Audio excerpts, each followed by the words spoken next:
Guys, may nag-comment sa akin, ayan, wait lang ah. So, nag-comment siya kasi, siguro daw kasi pangit daw, siguro daw kasi pangit daw yung lapit mo muna sa akin, yung mga gamit ko. So, pakita na natin.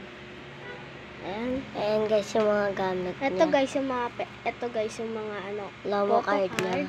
And then, dito rin, Ito yung mga pera. Kunti pa lang kasi, kakasimula ko lang. And then, pogs. Pang-previous niya guys, diba siya? Yes. Gusto niya ng bini.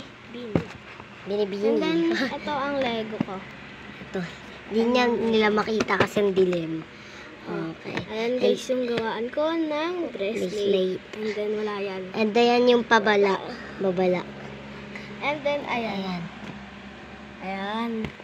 And then, guys, tatanggalin ko na to.